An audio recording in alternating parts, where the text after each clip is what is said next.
And there are those who demand that pop music is nothing but the grotesque mumblings of a drug-sodden youth. Others, that it is making possible the most startling artistic upheaval since the Renaissance. Others still, that it is merely the harmless entertainment of adolescence. Everyone, however, demands the existence of heroes. Heroes, that is, who can be worshipped, whether they be gods, generals, lone yachtsmen, television personalities, cultural leaders, or pop stars.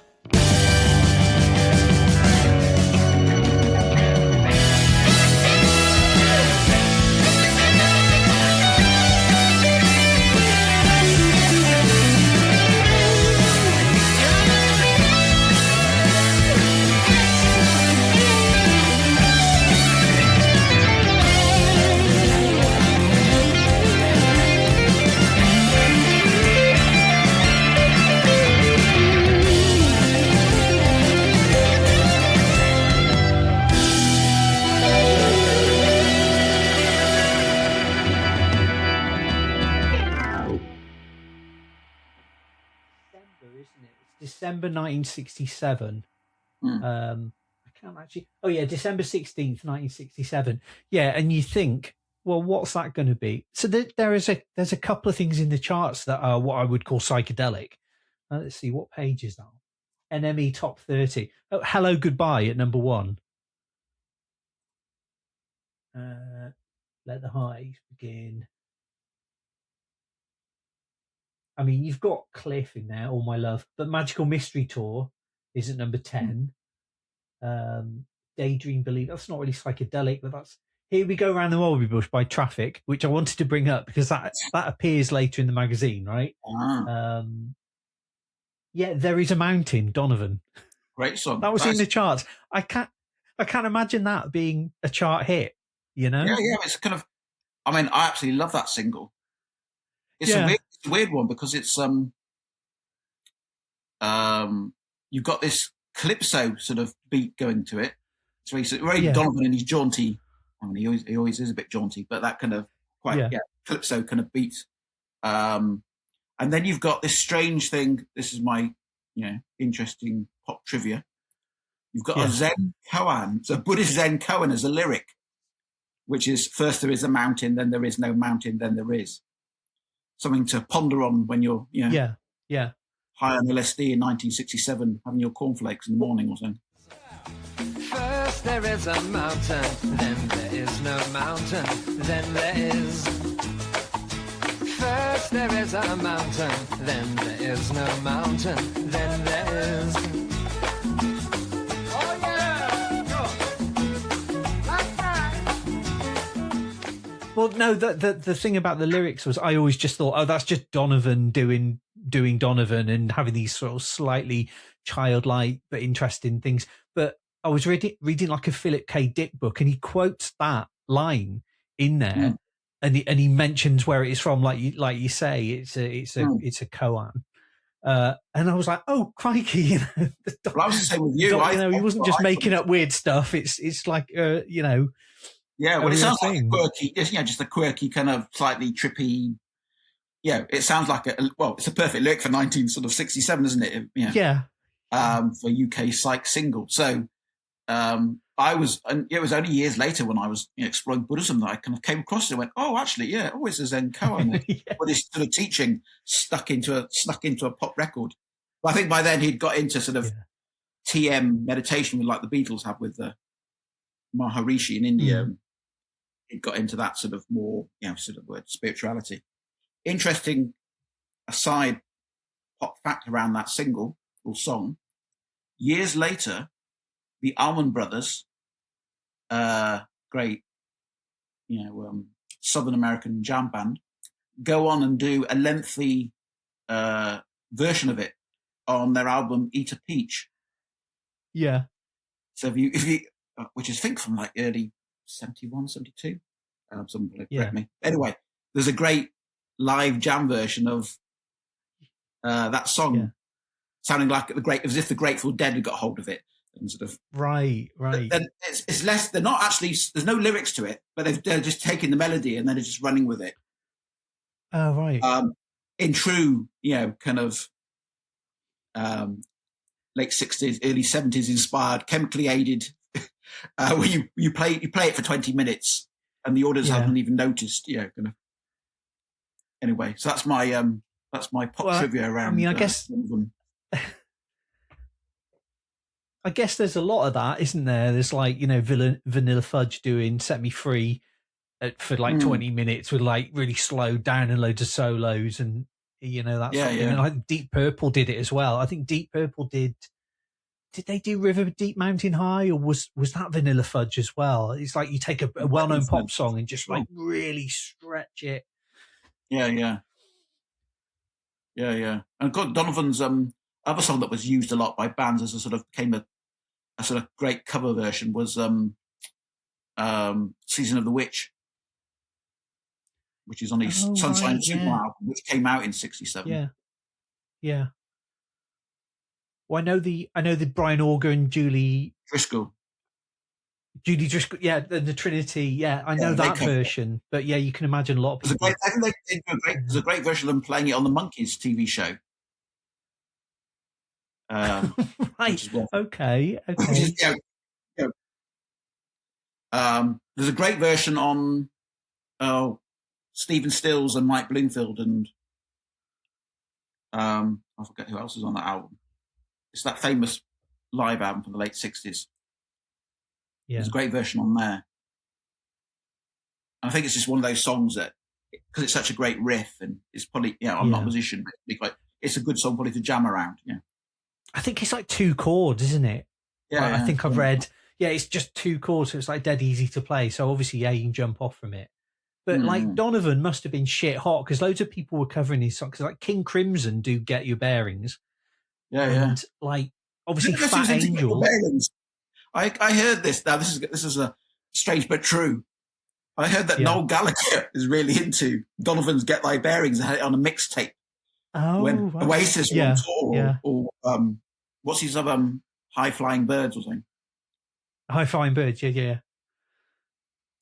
Which is which is named after. I'm thinking it's named after because Jefferson Airplane have a song called High Flying Bird. And I think it's an old folk song. Oh yeah. From the late 60s. Not H.P. Lovecraft. What's the other one that's a bit like H.P. Lovecraft? They do it? Right. Yeah, H.P. Lovecraft who sound like Jefferson Airplane or vice. Yeah, they do it as well. Yeah. They do a slightly speeded up version. Yeah.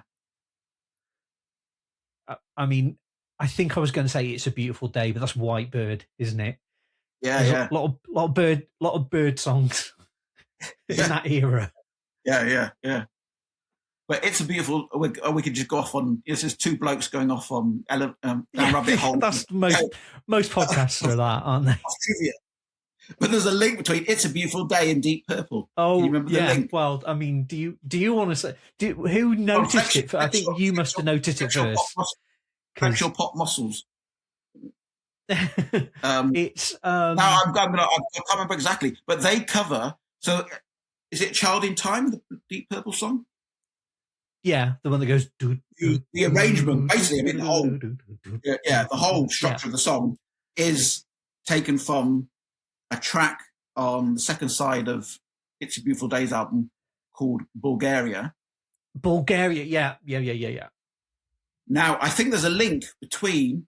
I did look this up once, as you do when you're a man over 50 of time on his hands. Hard to be polite, isn't it? Unless you know what the hell's going on here. Why did this happen? I think there was a member of Deep Purple dating someone from It's a Beautiful Day. I could have just hallucinated that and made that up, but I've got a vague feeling. Yeah. There was something contractually going on. They were swapping songs or something. It wasn't. I always had this. I was on my high horses about Deep Purple stealing it, but I think it was actually some kind of exchange was going on. Right.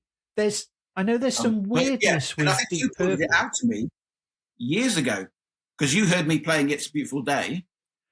Yeah. And came in, hands on hips. This is Deep Purple, Child in Time. And I had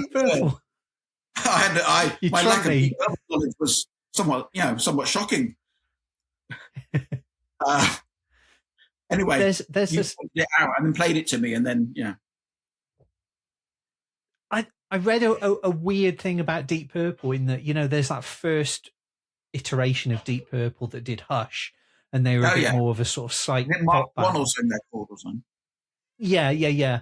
And after the Mark II with Ian Gillan and everyone was kind of put together, I think Rod Evans and Nick Simper, who were like the two guys who were in the original, they put together their own version of Deep Purple, and they're just touring. And obviously in America, it just said Deep Purple on the hoarding, and like people were expecting like Speed King and stuff. There's these other two guys doing a bunch of other stuff, but yeah, I think that was before there were like sort of legal action about like who rightly owns the name and stuff. There's a story about the Zombies as well, isn't there? Like the Zombies had split up, but the record company wanted them to tour America.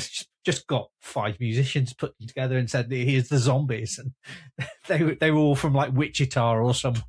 They weren't them at all, but people weren't any the wiser. Yeah. Pre-internet days, you could get away with things then. yeah. Well, apparently they could be any number of Zombies. Yeah, they did this with Fleetwood Mac, as in Fleetwood Mac pre-Rumours fame, but sort of in that middle period, I think, sort of after Peter Green had left in the late 60s or 70s. Again, then some dodgy management put out a fake Fleetwood Mac who were touring America, and they got back in England, they got wind of it and had to sort of sue them all. I don't know, something going on.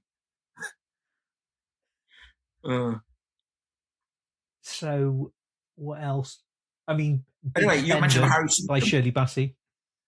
What's that? Harry Seacombe is he is in there. Big Spender, Shirley Bassey, Autumn Almanac, The Kinks. What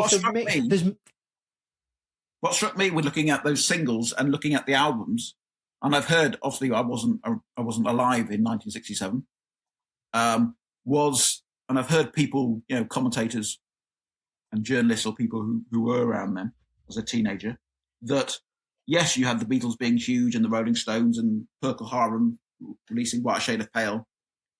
But within that, and the same with the albums, you'd have really huge popular mums and dads easy listening records selling vast amounts. So the number one album, when I looked at the list of the albums in the December NME, was it's not Sgt. Pepper and it's not Jimi Hendrix. It's The Sound of Music. Yeah. Soundtrack album. And I think it says it's been number one for like 100, literally 142 weeks or something. I don't think I'm making that up. It is. It's not just like 1 week, it's number one. Yeah, it's 140 weeks. Yeah. So I think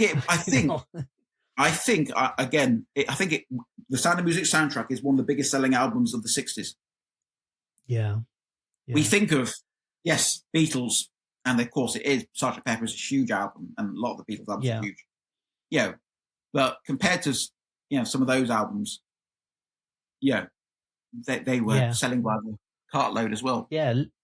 Everyone who went to see the movie, because I think the movie was huge as well, wasn't it? Sound of Music. So that had such a huge cultural impact.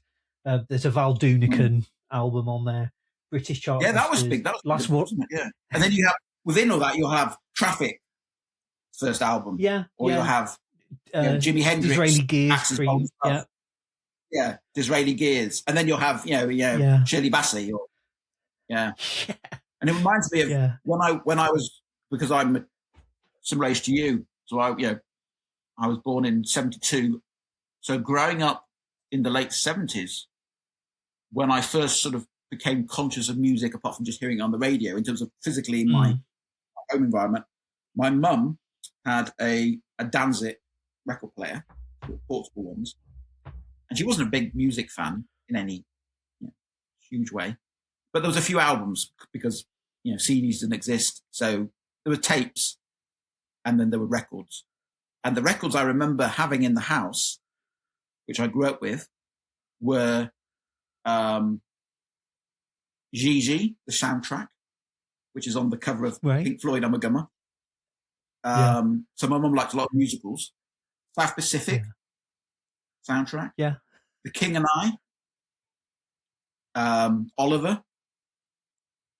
Yeah. So basically these big soundtrack for musicals albums, were selling vast amounts, and a lot of households had them. I've heard people talking about growing up. And then within that, my mum had The Golden Hour of Donovan, which is a really cheap compilation album of Donovan stuff from might even be early 70s, late 60s. It's on like Pi's budget label, Marble Arch or something like that. It's one of those really naff budget labels that they put out. And she was really into Cat Stevens. So we had Cat Stevens' greatest hits. And then there might have been a Bob Dylan album. Then she inherited a few Beatles albums from her brothers. But it was interesting me just seeing in the charts the Sound of Music. It sparked this memory of growing up with these sort of musical soundtrack albums. Yeah. So I have a fond memory of those albums because they were just playing. It was just a bit like they were just in the background. Yeah. So did she not have like rock and roll, that sort of thing? Was she not like into Elvis or Cliff? Or her tastes were quite. And she was a mixture. She sort of was harked back to the 50s, and she liked sort of Barbra Streisand and musicals, and the sort of Ella Fitzgerald and things like that. Yeah, great sort of singers of that sort of era. She had a couple of Beatles albums, but she hadn't bought them herself. So even though she'd been a teenager in the 60s, it slightly passed her by in some, But having said that, in the early 70s, she really got into Rod Stewart. And then went on to see him in concert several times, years later. So I have a huge fondness, particularly for early Rod Stewart albums, which I will defend. And again, if you hear people who were teenagers in the early 70s, I've had Danny Baker and various other people talk about how cool Rod Stewart was. Yeah. Like he was on Vertigo. His first two albums were. Yeah. Gasoline Alley. I've got a Vertigo box set, and it's got I think Handbags and Glad Rags. Oh, not. I don't think it's his version of Handbags and Glad Rags. I think it's the original, but there's definitely something by him on there. But those early Rod Stewart albums, because he was making them while he was in the Faces. Yeah. So pretty much you've got the Faces using on the Faces as his backing band. Yeah. So you got the Faces were brilliant. Him and his, Rod and his sort of prime in a way. And it's just great, that kind of rootsy Americana sort of sound. Loads of Bonnie Wood doing that amazing sort of slide guitar. It's very kind of like late 60s, early 70s Stones in a way. Yeah. And that raspy vocal that he has. Yeah. But you can see the appeal to like a general audience as well, because he had a lot of ballads, and it's like Cat Stevens as well, and Donovan. You can see why there would be an appeal to the general audience with like no interest in psychedelic underground or anything, but it's just like, oh, these are just really lovely songs. They're like, well, Donovan's greatest hits is just such a banger after banger, isn't it? Yeah. And Cat Stevens, like his first few albums are brilliant in terms of just gorgeous acoustic, kind of singer-songwriter numbers. Yeah. Tea for Tinnaman and so I grew up with those a lot. I have to say, I think like a lot of women, I can only speak for my mum, but I got a sense that he was like the Harry Styles of his day. Cat Stevens was yes, he was a brilliant singer-songwriter, but he was gorgeous. Yeah, it helps. It helps. Yeah.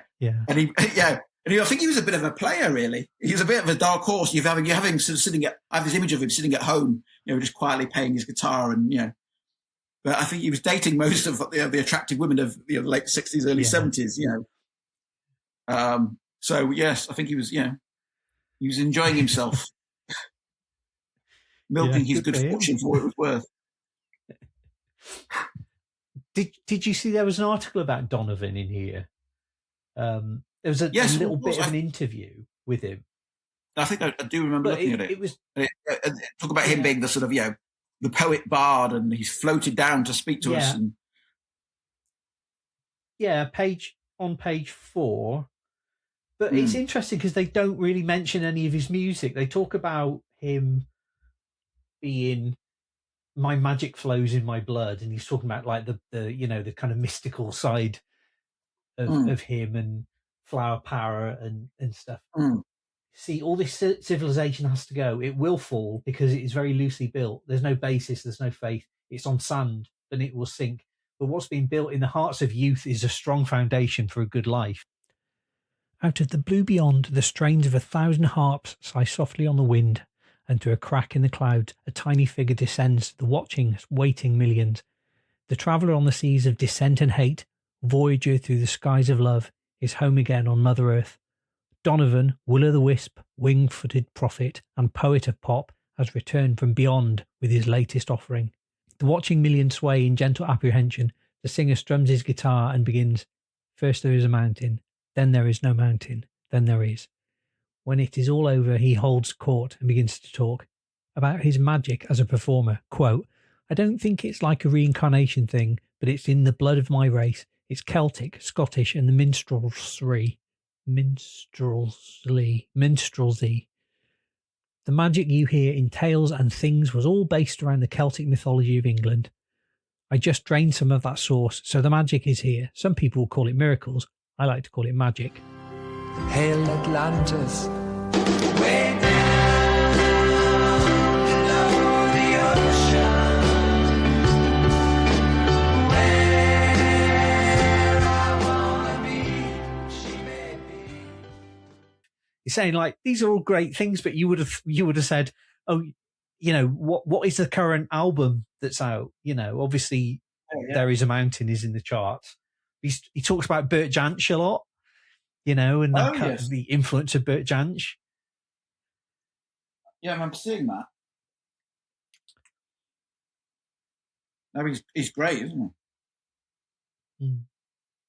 He was sort of on form at that time in his life. Yeah, but there's I've got the single here as well. In that list was the Kites, Simon Dupree and the Big Sound. Yeah. Well, another thing I wanted to talk about, because they turned into Gentle Giant after that. But I think before that they were the Moles, and they've got a song called "We Are the Moles," part 1 and 2. A bit goofy, but obviously trying different things. Yes. I mean that's such a wonderful single. Apparently they hated it. Yeah, it's beautiful, isn't it? It's great. It's great. I mean, it's so much of its time, and I think they were slightly forced into doing it by their management and the record label. Like, we need a hit from you, and they were sort of like a psychedelic sort of soul band and didn't want to do it. And but it's for a pop single, it is perfect, and it's so. If there's certain singles that their time and space located. That is so 1967. Yeah. Even the sort of Oriental woman speaking halfway through, which became a sort of thing, didn't it? Like "Traffic's Holding My Shoe." You get a slightly poetic, gobbledygook passage halfway through that sounds meaningful, but maybe doesn't mean anything. And you get some mellotron on there; it automatically sounds mystical, doesn't it? Some swooshing mellotron. In that article. You can do it digitally. It's just not the same. It's not the same if they're not breaking down all the time, because apparently they were a nightmare to take on tour and anything like that. 3 flights up a stair. Well.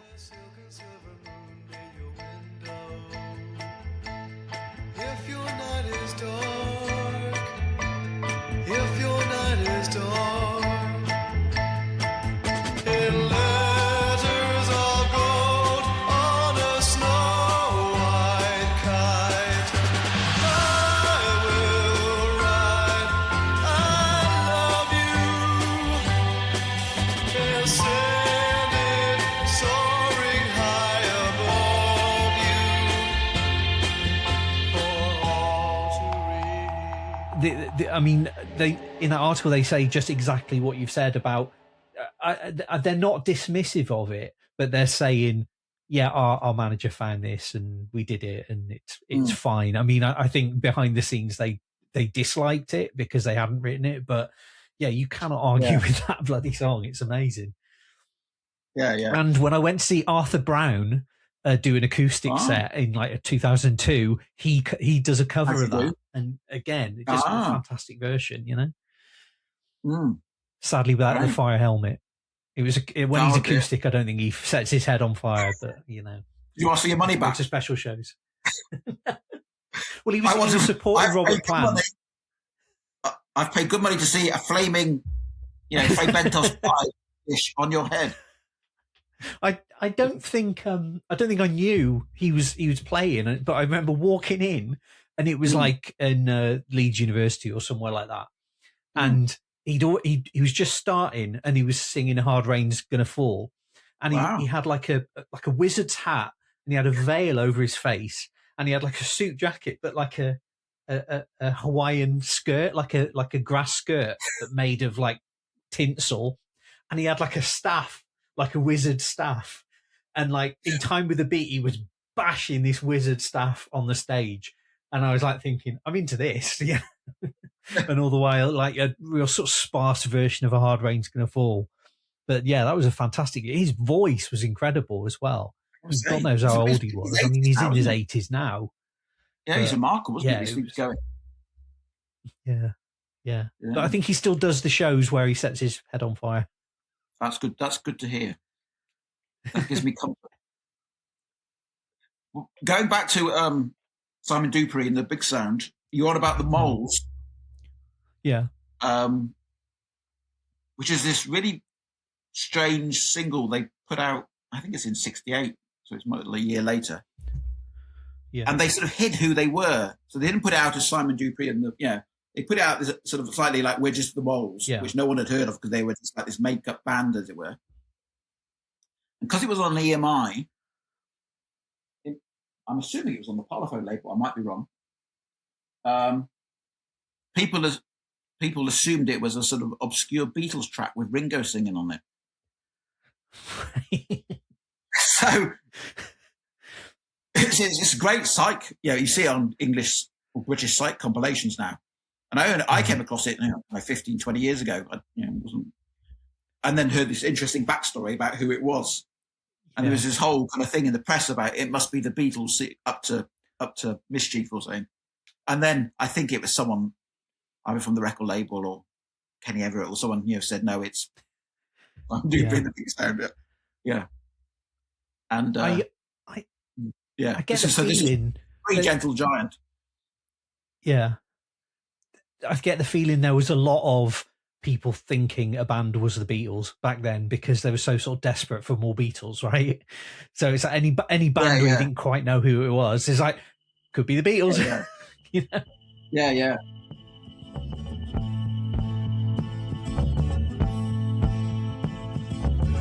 We are the Moles and we stay in our holes.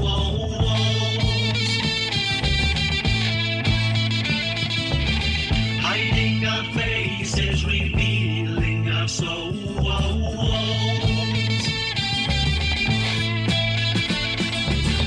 And though the world is blind, we can see.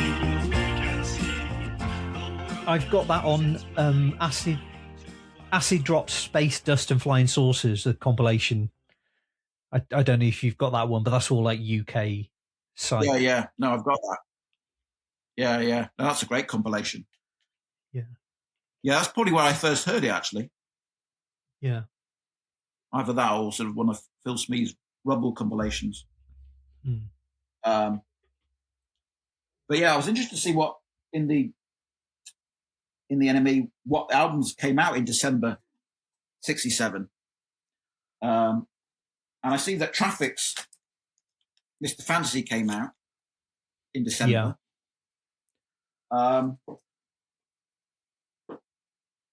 Rolling Stones, Satanic Majesties. Oh, wow. Awesome. With the, I forget what you call it. It's like the sort of, and then lenticular. That's it, sleeve, yeah. We're very, very much a kind of which I think they were sort of criticised for, sort of slightly copying Sergeant Pepper in their outfits and the whole sort of look of it. Mm. And apparently, the Stones hated it, or they sort of look back at it and, I think Mick Jagger's quote is saying, "There's a lot of rubbish on Satanic Majesties." Yeah. Just too much time on our hands. But you can see why any band would be thinking, they'd hear Sergeant Pepper and think, "Oh shit, we've got to step up our game." Yeah. We've got to do something like that. Yeah. I mean, how do you rate it? I like it. I mean, it's not, compared to classic sort of Stone. It's like, I like the fact it's an oddity in their sort of canyon of albums. Yeah. Yeah, compared to Beggar's Banquet or Let It Bleed or Sticky Fingers or Exile on Main Street. Yeah, that's much more sort of rootsy, classic sort of Stones that we kind of think of. Well, this is much more experimental. Yeah, some of it works, some of it doesn't. But it's worth it alone for 2,000 Light Years from Home. Yeah. Lots of Mellotrons. Mellotrons. There's a theme here. Yeah. And Brian Jones, bless him, sort of doing great stuff on it as well before he sort of slips away from us. But I like it. So is that an original with I can't imagine the reprints had the proper cover. You get this, it's worth it for the cover again. You get the sort of sleeve. Yeah. And then on the back you've got this sort of collage sort of. Yeah. And Inglorious Mono. And then you open it out and you get this is why albums of this period are so great. You get a maze and a collage. And it's designed specially so you could roll a joint on it or Amazing. Yeah. And you've got and again you can see why they were kind of psychedelic marble effect in a sleeve, which is very much like Sergeant Pepper with the Sergeant Pepper in a sleeve, which you've got the designed by the Fool, which has got that sort of psychedelic ripple effect. So you could see when it came out why they were sort of put over the coals for sort of copying the Beatles. Yeah. But I really like it. It's got She's a Rainbow on it, which is wonderful. She's a Rainbow, yeah. I remember that being on an advert, like back in the 90s. We were talking about adverts, weren't we? Like, like for a car or something. But yeah. And I think it's got Nicky Hopkins doing loads of beautiful piano. Yeah. Who, played with just loads of those sort of top 60s bands as a sort of guest musician because he was such a brilliant virtuoso pianist. And that song without his piano playing on it would just be so different. Yeah. But even though the Stones say they hate it, I've got a memory that when they play Glastonbury or in their the sort of more recent, the last 5-10 years, they've actually included some of those songs like She's a Rainbow, and I think they did 2,000 Light Years from Home when they played Glastonbury. Yeah. So maybe they've sort of decided that there's a couple of tracks on it, that are sort of nostalgic and have a certain atmosphere that, they're prepared to sort of befriend them again. Yeah. But I mean, that song sort of broke out of the kind of limits of that just being an album track. And that's a really well-known, I used to hear that on the radio all the time, and it, sort of indicative of the time as well, I suppose. Yeah. So, and it's so kind of, soaked in LSD and that slightly expansive, soundscapes and, that you get in other albums of that period, whether it's Jimi Hendrix or Pink Floyd doing, Saucer Full of Secrets or, that kind of slightly, what might become sort of more that sort of space rock sort of sound. Yeah. I think that was on one of the compilation tapes you made for me after we stopped living together at college.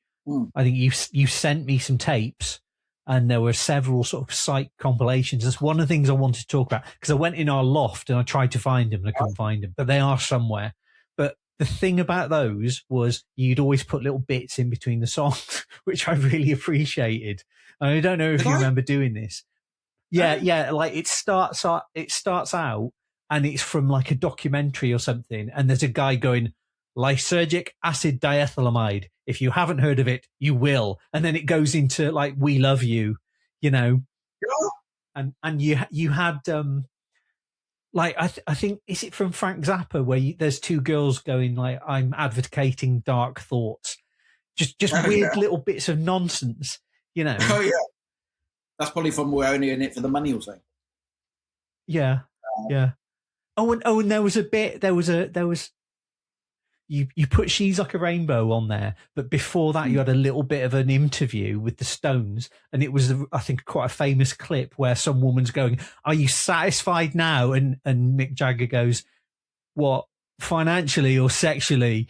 And and she goes, both. And he goes, oh, philosophically trying, sexually satisfied, financially unsatisfied. And then he went into the song. But like, I think, and I think at the time I was trying to do the same thing. I was sending you compilations, just various songs, but always putting little bits in and like hooking up the video player and getting bits of films and bits of like TV shows and like those sorts of things. Because I don't know where we got that from.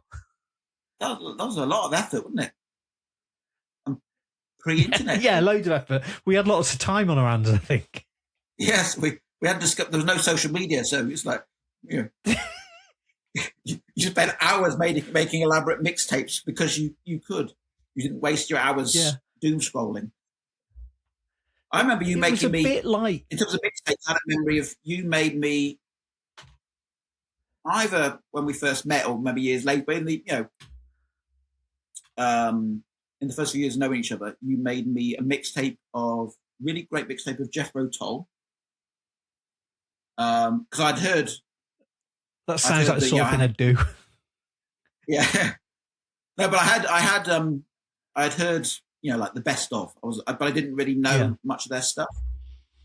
And because you were much more aficionado, and you knew that I liked certain things. So like tracks like, which I still love now, and I couldn't believe it was a single. It was The Witch's Promise. Oh, yeah. Yeah. Which is just absolutely great. John Savage has it in one of his Ace compilation albums that came out, as in Ace, the record label. It's still an Ace compilation as well. Yeah, he's got Witch's Promise on there. But it had loads of stuff from Stand Up and their early period. Yeah. Yeah, I think probably by that time I probably knew the sorts of things you liked, so kind of like geared it towards that, just more sort of acoustic and the more sort of reflective stuff, because there's a lot of sort of stomping prog rock on their sort of mid-70s stuff. But like, Witch's Promise, I think it's one of the only Jethro Tull songs with a mellotron on it. I think it might have been a double A side with Teacher. And I love everything they ever did, like throughout the entire career, like even in the 80s when they went electronic. I love a load of that stuff. And then the sort of folk rock stuff. But if they'd only ever done stuff that sounded like Witch's Promise, I'd be happy. It's so beautiful. It's such a sort of lush, gorgeous melody, you know, but they never quite did anything like that song ever again. Even when they were doing the folky stuff, it's not quite like that because that's so early on. But no, that's... That'd be in my Tull top 10. That. Okay, then. So, what's your favourite Jethro Tull album then? Or do you have different periods of Tull? Well, I think I always say Passion Play, which is 1973. It's the one after Thick as a Brick, and it's like a kind of more sort of Thick as a Brick on steroids, because they did Thick as a Brick, and it was like it's just like one long piece of music. I mean, it's a bunch of different songs, but they've weaved them all together, and there's themes that come back into it and stuff. And they did exactly the same thing on Passion Play, but it's a bit more dark and it's you know, it's a concept album. And it's about a guy in the afterlife and stuff. There's some really, really lovely stuff on that, and Ian Anderson hates it. So you know, again, like the Stones, like, tried something and. but I love that. But there's so much of their stuff that Stand Up is my favourite one, I think. Oh right, yeah. But then I do like that kind of bluesy, sort of folky period. Yeah. I mean, you might like the first album, but the first album it doesn't really sound like them. It's like the first album because it's called This Was, and they called it that because this was Jethro Tull, but we're not that anymore. And he sings in a different way. And I think Stand Up is so much better as an album, so much developed. And that's worth it just for the sleeve alone, with the fold-out sleeve. Yeah. That's it. Yeah. The one after that. Just sort of. Go on. The one after that is called Benefit, and no one ever talks about Benefit, but I really love that. And again, it's slightly darker. I think he was depressed when he was writing the songs for that, because all the songs are just a little bit, just sort of more melancholy and stuff, but it's that same sort of sound. I think I remember you having that on CD and playing it. Yeah. The other compilation you gave me was King Crimson compilation. Yeah. Because you had a really good, I seem to remember you had a really kind of a quite comprehensive box set when CD box sets were coming out in the early 90s. Yeah. So again, you'd introduced, we'd had a cross-fertilization of me introducing you to sort of late 60s moody blues, In Search of a Lost Chord and things like that. And you saying, God, this really sounds like, in terms of the use of the mellotron and some of the soundscapes, a little bit like early King Crimson. And then you introduced me to, I knew the album cover, I'd never actually heard the album. Again, pre-internet. Yeah. People forget that some of these albums, you go into HMV, you wouldn't always find them. No. It was before, and it was before there was a huge, now where we have just everything is reissued and, there's lots of little independent labels putting stuff on really obscure, whether it's prog rock or psychedelic or whatever you're into, whether you're into some obscure reggae. These sort of, clamshell box sets did not exist. So in the late 80s, early 90s, like you and me, we were talking about bands and we'd go, I've heard about them. And we'd find a magazine that we'd maybe heard a name mentioned of, some obscure band. And you'd have to go to Record Fair and maybe then you might see the cover in the wild. You still hadn't heard it. Yeah. Well, I bought In the Court of the Crimson King in like 1989. It was one of the first vinyl albums I bought.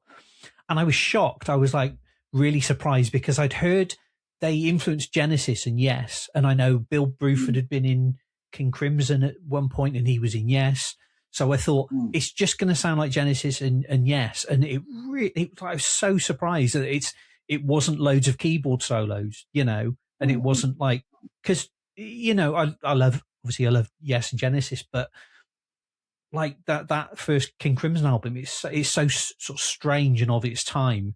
And and even the album cover shocked me because I thought like prog rock albums are supposed to look like Roger Dean, and there's this kind of incredibly sort of ugly, shocking image of that. And I thought I was not expecting this at all. And then that first track, bloody hell, it blows your head off. It's not quite what I was expecting. I've heard people talk. I've heard David Hepworth mention, and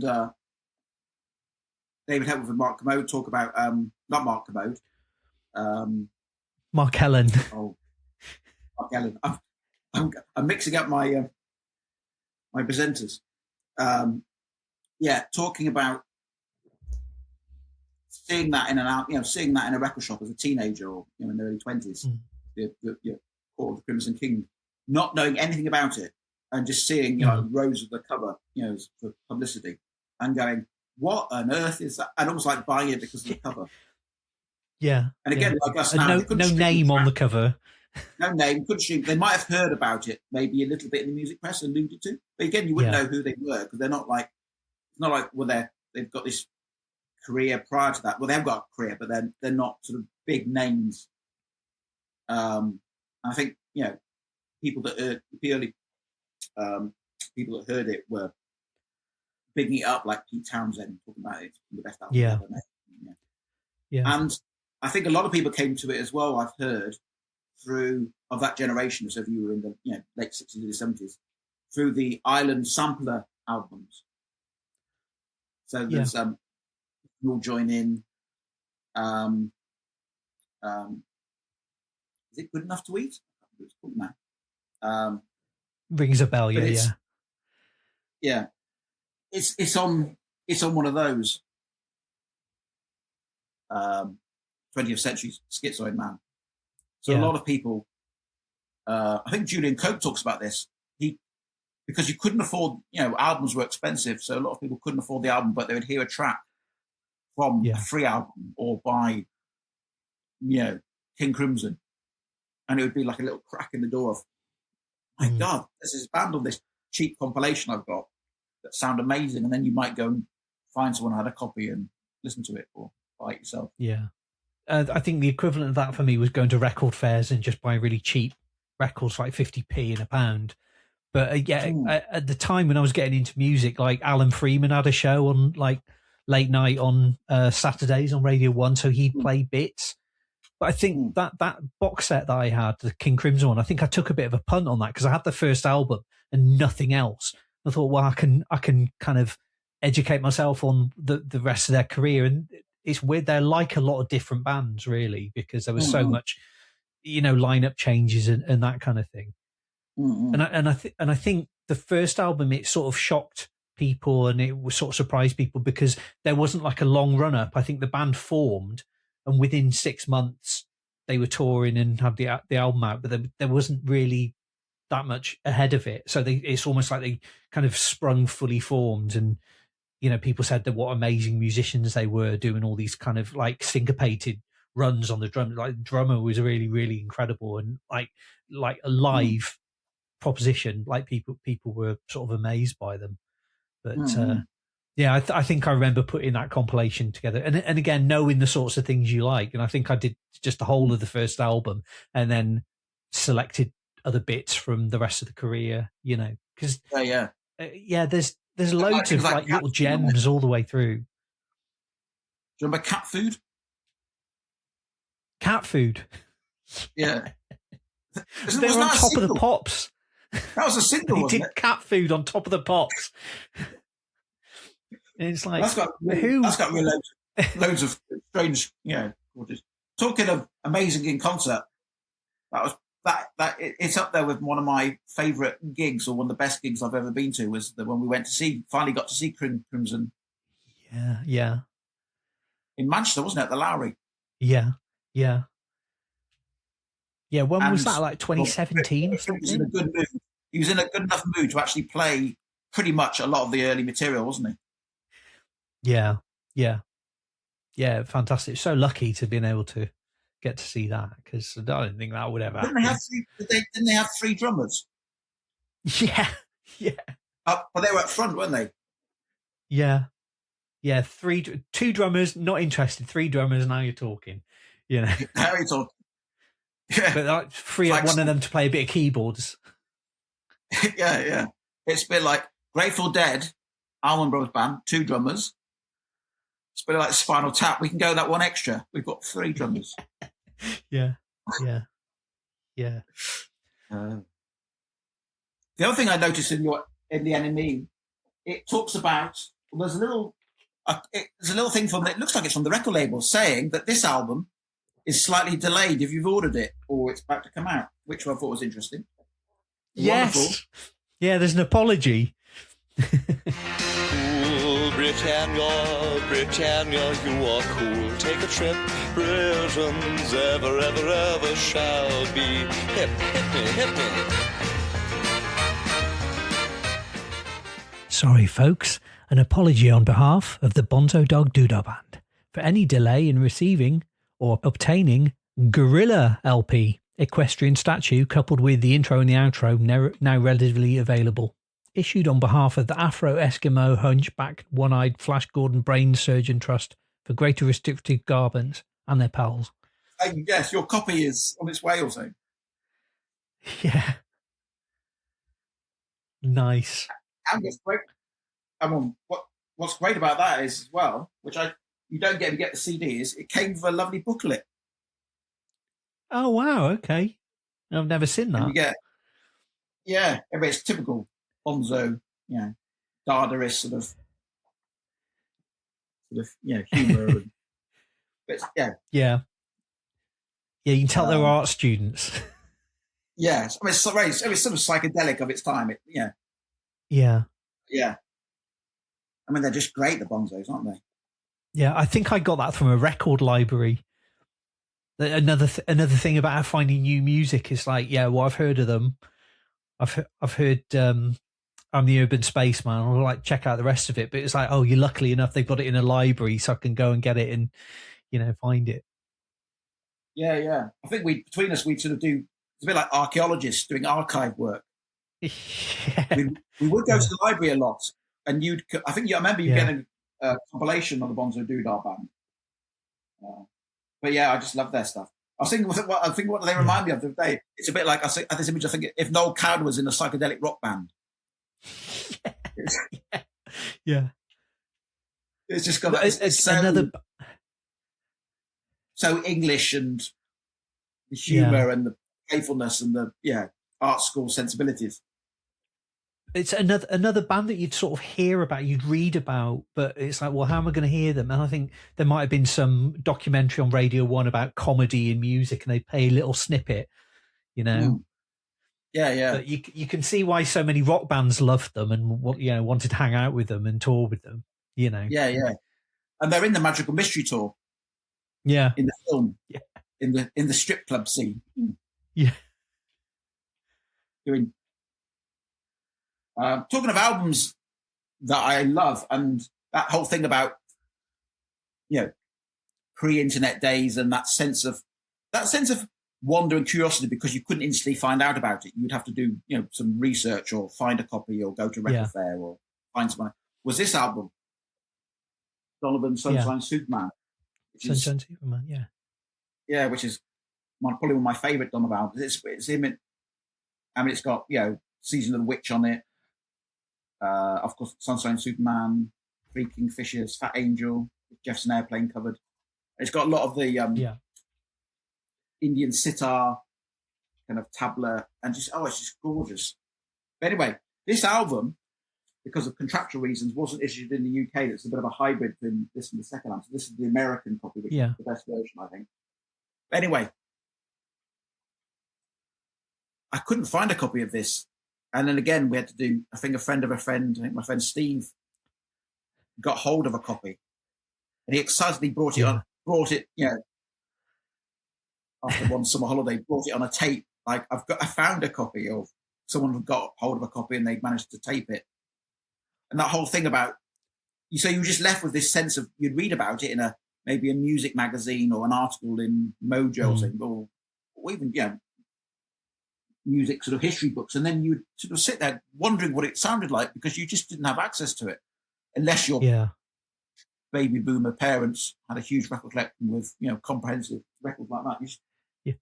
You might have heard the odd song on a compilation. Like I even though I love the fact that I can just it's wonderful, click of a button, I can go and check someone's music out, or I can go on eBay and buy a copy. There's something about that you sort of miss the hunt of things being sort of, finally finding something after you've been looking for. Yeah. I noticed there was also a review of this album. Procol Harum. There's a review of it in the NME. And he was saying, I was just expecting them to be a one-off, one-hit wonder, but like he actually got into the album as was. I thought Procol Harum a promising but nevertheless rather overrated outfit who just happened on a very beautiful smash hit sound until I heard this album. What a group, what talent. Not every track is brilliant, but for what two alone, Surdees, brackets outside the gates of, and Repent Walpurgis, this LP would be worth the money. Surdees, which closes side one, opens with a bluesy organ, a soulful Gary Brooker vocal, and whips into a fantastic Cream Hendrix-like wailing wall of sound, with some unbelievable guitar work by Robin Trower. The oddly titled Walpurgis, the final track, is a long, indescribable cacophony of sound written by organist Matthew Fisher, featuring more brilliant reverberating Trower guitar, Brooker on piano, and rising to a crescendo of beautiful, almost classical sounds in a barnstorming finish.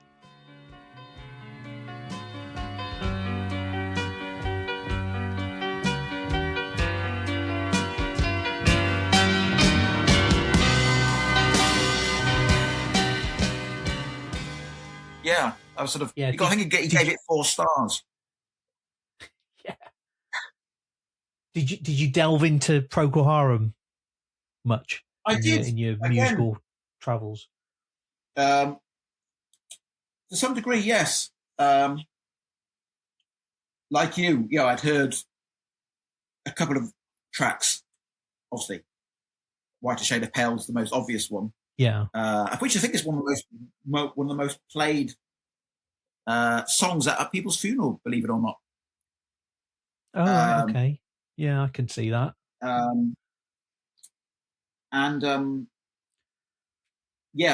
Years later, I bought this. Actually, no, I think a friend gave me this. This is the American copy.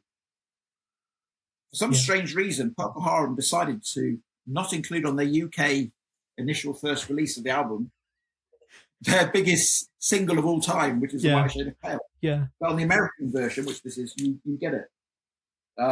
Maybe they amended it in later copies. Yeah. And their subsequent albums are very good as well.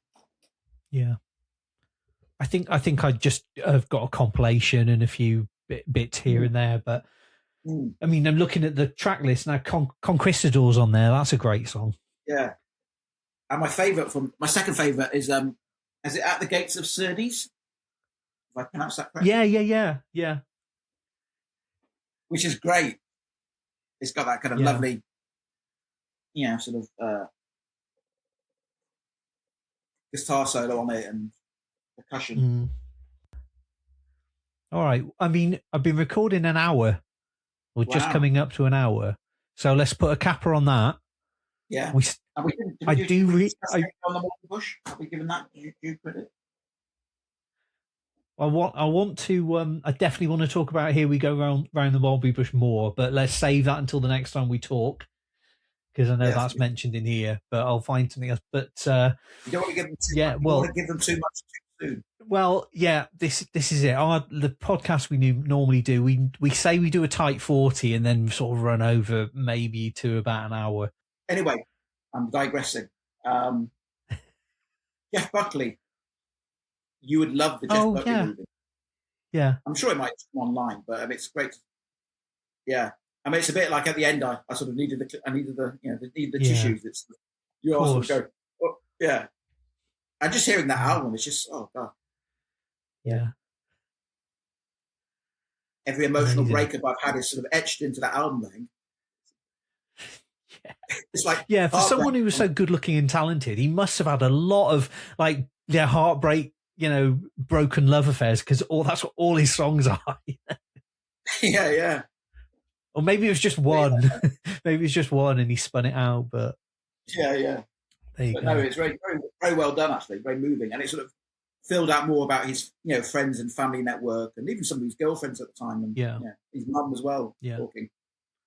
And obviously the legacy of being the shadow of his absent father. Yeah.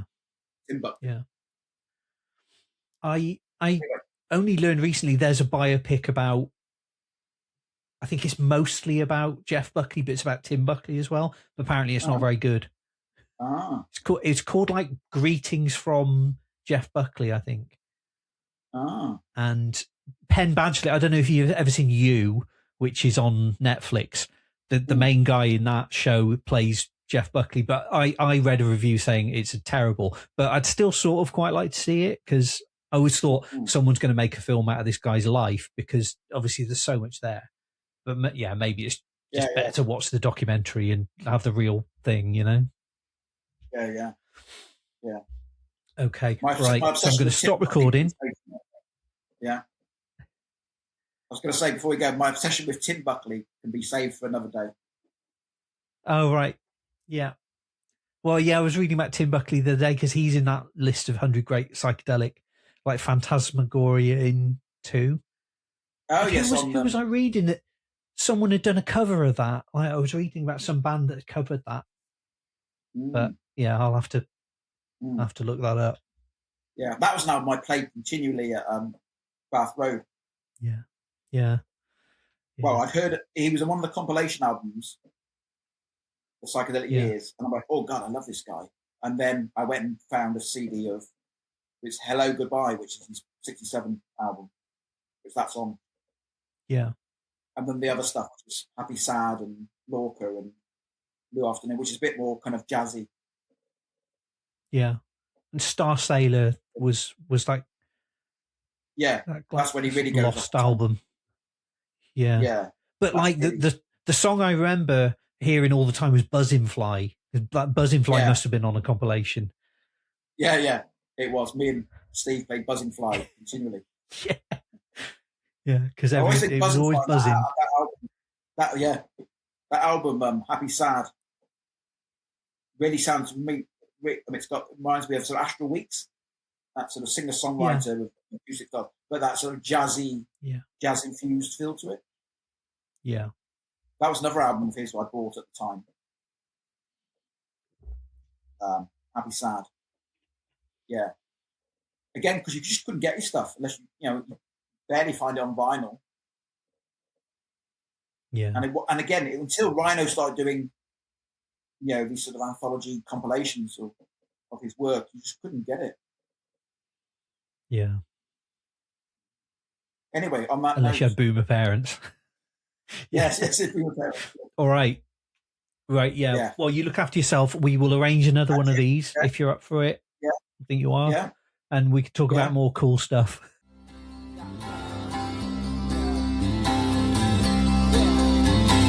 Just like a buzzing fly, I'll come into your life. I float away like honey in the sun.